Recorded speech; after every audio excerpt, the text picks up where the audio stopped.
All right, so let's set you up here. So it's all started. The flyer. See this flyer on the left? Yeah. What does it say? It says, we want freedom.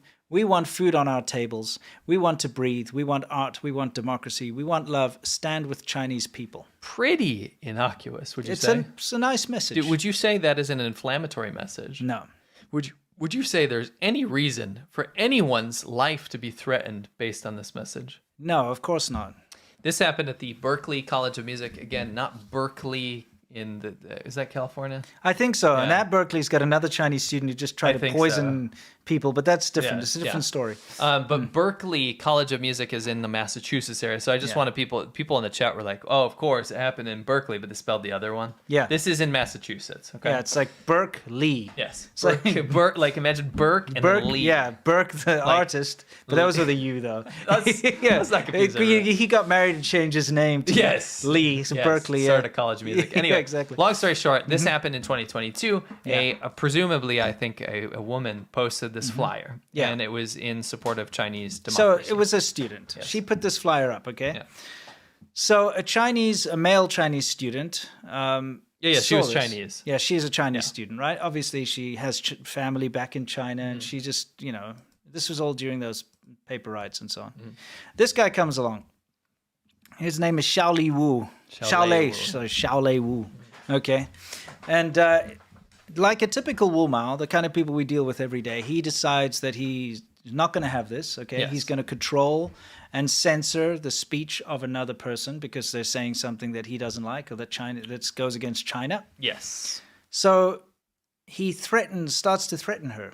He threatened to chop her hands off. Yes. He said, if you post something like that again, I will chop your bastard hands off. I have you have a thing? A screen here. I just wanted to show a picture of him getting interviewed. Is that the FBI? FBI office in Chelsea, Massachusetts. So this is him getting interviewed.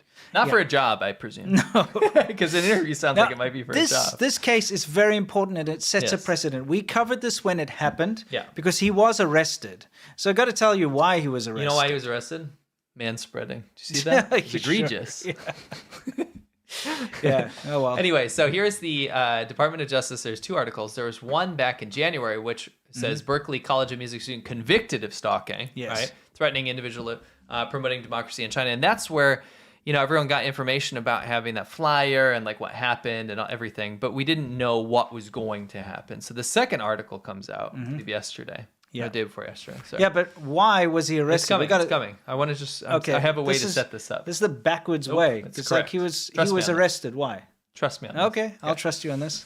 Let's see if you get it right. So this turned into a sentencing. Yes. Right? And we'll get into the sentencing and what happened later when I actually read from this. But why was he arrested and why was he sentenced? Well, he was arrested and sentenced partially for this. Okay. Post more, I will chop your bastard hands off. Right? Yes. This is a quote by Xiaolei Wu. Yeah. Just to make sure that everyone knows. I wanted to put it as a quote. Yes. Like it's kind of like it's like a news headline or it could be in like a article. This woman, this student, put that little flyer up on the wall, okay, which is what students do. Yes. And it's a proper sentiment, especially with what's going on in China, what was going on at the time in China. It's very relevant. Yes. And this guy was like, no, you can't do that. So do you know what he did? Big threat. Yeah? You know what he did? What? You leave it here. I want to leave it here. Okay. So you can really hammer at home. Yes. What kind of verbiage is used. Yes. So here's the deal. Let me give you some deets. Go for it. Post more, I'll chop your bastard hands off. He also told the victim that he had informed, and this is the worst part, he had informed the Public Security Agency in China about the victim's actions and that the Public Security Agency in China would greet the victim's family.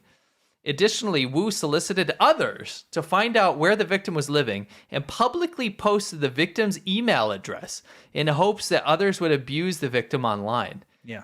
And he reported the victim's information back to a member of the Chinese government. Wu was convicted of cyber stalking, which carries a maximum statutory penalty of 5 years of prison, 3 years of supervised release, and a fine of up to $250,000, and interstate transmissions of threatening communications. So this is when you send stuff to a different country where you're threatening someone, right? Which carries a maximum penalty of 5 years in prison, 3 years of supervised release, and a fine of up to $250,000 as well. A federal district court judge will determine any sentence after considering the U.S. sentencing guidelines and other statutory factors. So that was previously, right? So it's he was convicted. Yeah. Well, let's just quickly we can't just rush over this. We have to just let everybody know how serious this was. Yeah. Because not only was it threats, and threats are whatever. I mean, you can say like, oh, I'll kick your ass if you do something, right? Or you could say something like, oh, I'll chop your bastard hands off if you touch that keyboard again. You know, maybe you could take it in a funny way, right? Yes. This is he meant this, right? Yes. But the worst part is that he contacted the public security apparatus That's what I wanted to in highlight. China. Yeah. So he literally either sent an email or called them or whatever he did to the Communist Party's enforcement arm and said, this person with their full name and everything posted something that's against the Communist Party of China. You better go have a chat to their parents. And this is the threatening intimidation tactic that they use all the time. Transnational repression. Yeah, they tried to do this with me, remember, with my wife. Try to do it with you. And it's disgusting. It's like a mafia tactic. It's like, you better stop doing this, otherwise we'll hurt your family. Yeah. And that's what this guy did. And he did it in America. Yes, but the reason he did it in America is he's so used to being able to do that in China. Yeah. And this is what pisses me off the most, is that the way these Wumao work, this is a Wumao, this is what we call a Wumao. It's a Wumao. 50 cent, It's really actually a Wumao. This is what they do. They sit all day online, and they can do it with impunity from China. They dox you, they threaten your family, they report you to the authorities, they report you to the police in your own country. They do all this crap because they can do it online, and nothing happens to them. Yes. And they are vile, and they start these groups online discussing how to stop you and how to mentally affect you and how to intimidate you into silence. And they do this all the time. So this is their methods basically brought forward for everyone to see. Yes. This is their methods in real life. This guy So- tried their methods in America, and he got caught because, you know what? Finally, one of these Wumao were in a place where law exists. Yes. You know? Yes. So he ended up getting 9 months in prison. Not only Yeah. that, though, because that you might be like, what? 9 months in prison, 3 years of, I guess, supervised release, and then deportation. So you are looking at a convicted... Why is he allowed 3 years of supervised release? I don't know. I think it actually might be the mandatory sentencing, but actually he gets deported afterwards. You know what I mean? He should get deported I'm trying to read between the lines, but he might get deported after. He should serve the jail sentence. Yes, and then Anyway. get deported immediately. There are varying degrees of like severity, right? This is happening every day to not only just Chinese people in America, but also any critics of the CCP in America, Yes. right? And it looks like authorities are taking this very seriously now, because previously, I think previously it wasn't as serious of a problem in the public eye, and now it's become a massively serious problem. Yeah. And so here's the deal. You are looking at a situation now where if people are posting your information and telling you shouldn't post something or do something, and calling the police in China, the PSB, and all those people in China that will, threaten your family, and you're doing that on American soil to any person in America on American soil, not just Chinese citizens, any person on American soil, right? You are committing a crime, right? And now we're finally seeing something being done about it. Yes. And it's so nice to see. This is a great precedent, because now people might think twice about doing something like this. It doesn't matter where you are. If you're doing this, you are under the scrutiny of the law. Yes. And there is a lot of recourse for people. And I think this will give a lot of inspiration, like this brave girl who did this, who came forward and actually reported this, because the vast majority of victims do not report this because they get intimidated. Scared. They get intimidated. They get intimidated by pieces of shit like this. This guy will go out there, intimidate someone, and say, well, we got your family back in China, so I can do whatever I want to you here. I can threaten. You're not going to do shit. Right? And people do end up bowing down to that. They delete posts. They stop going to protests. They stop participating in freedom groups. They stop participating in charity events. They completely wipe their public presence off the map because they're scared. This is something that we've reported on before. Remember that time there was like a Taiwanese food stall and some students went there to support the food stall, and then the Chinese Students and Scholars Association in the university reported them to the local embassy as being traitors and stuff. I saw this with my own eyes. Guys, I went to go give a speech at the university in Tucson, the Arizona University there, right? and the Confucius Institute walked into the room, and I was talking about our Conquering Southern China documentary. And as soon as the Confucius Institute walked into the room, there were several Chinese students that were sitting at the front. They quickly got up and left. Because there are Chinese agents in our public education facilities that are spying on Chinese students to make sure they don't participate in democracy. Yeah, and they're making sure that they don't get the wrong opinions or listen to things that they deem are not correct. And so they were intimidated because the Confucius Institute walked in.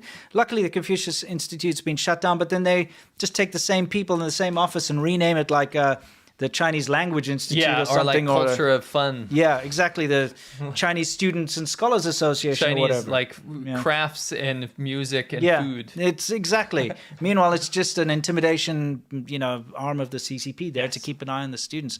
Guys, the most important thing that we can take away from all of this, okay? The most important thing is that this sets a precedent. Yeah.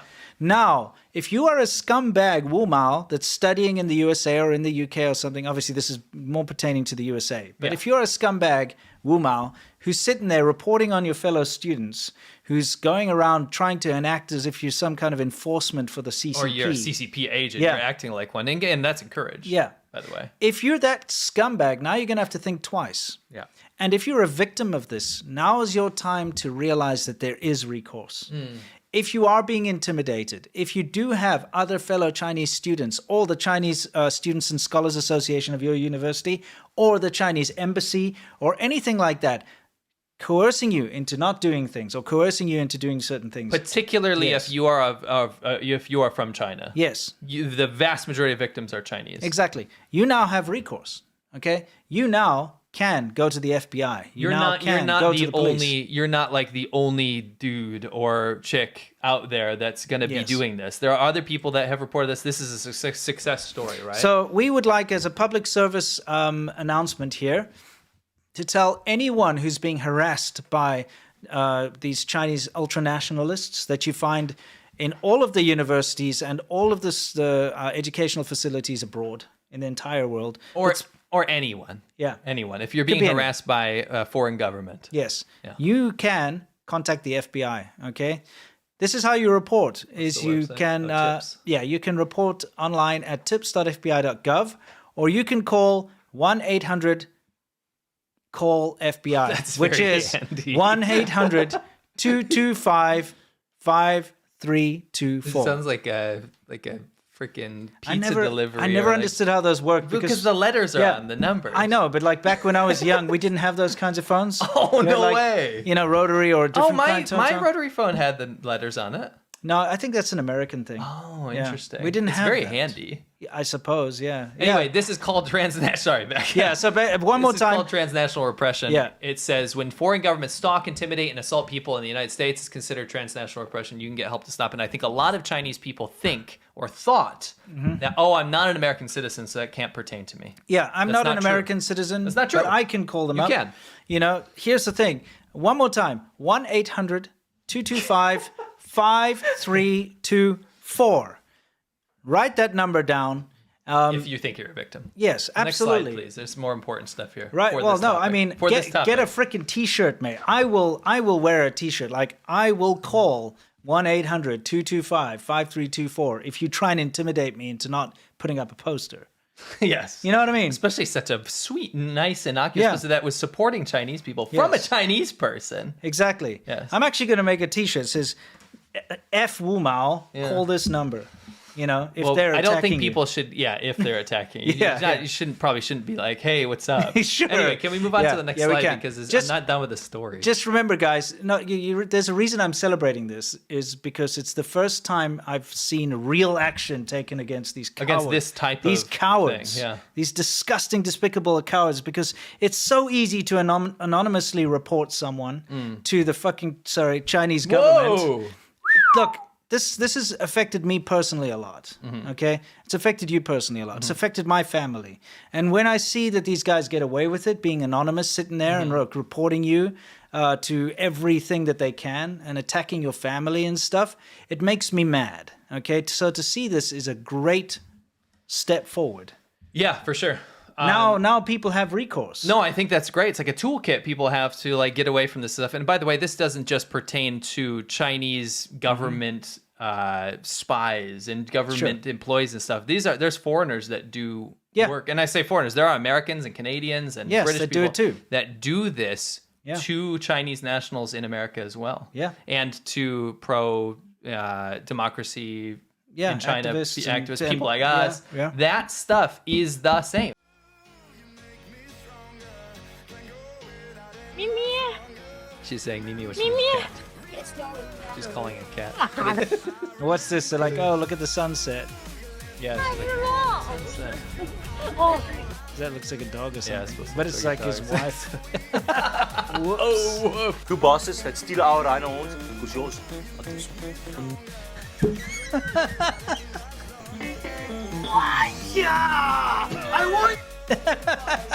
He's supposed to be Chinese, but he knows the Japanese martial arts, but he's not Chinese or Japanese. Right. And, you know, what's even better is if you translate the lyrics. It's like, tell me, are you scared? Na na na na.